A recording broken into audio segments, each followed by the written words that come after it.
3 weeks ago, a traveler shared a story on Reddit that sounds like it came straight from a survival thriller.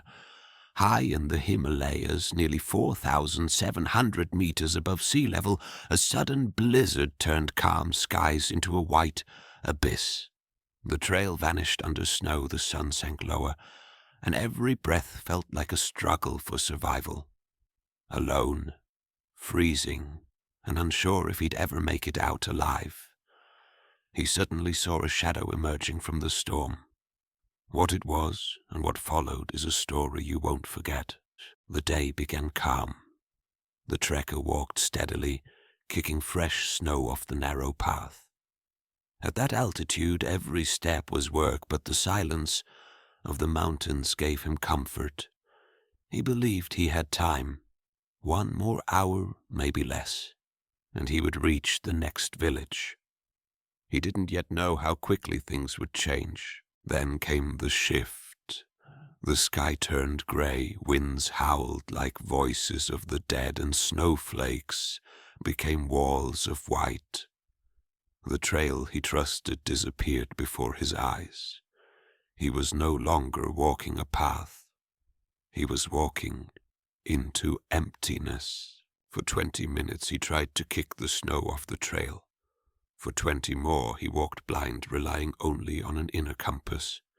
But the storm grew worse. Time lost meaning. Each direction looked the same, and a single thought sank in.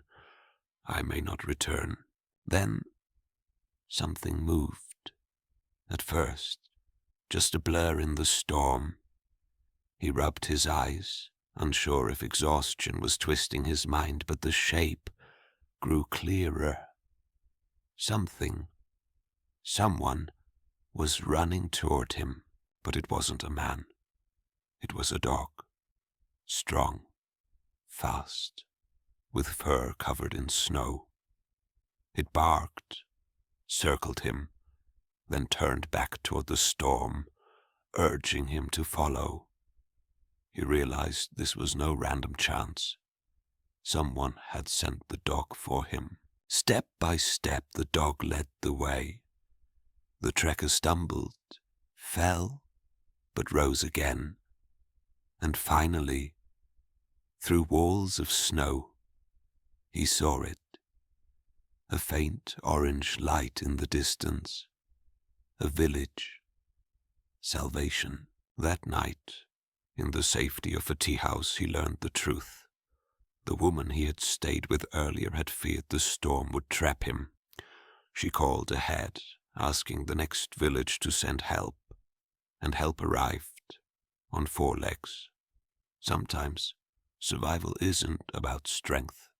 Sometimes it's about faith, and sometimes salvation comes in the shape of a dog.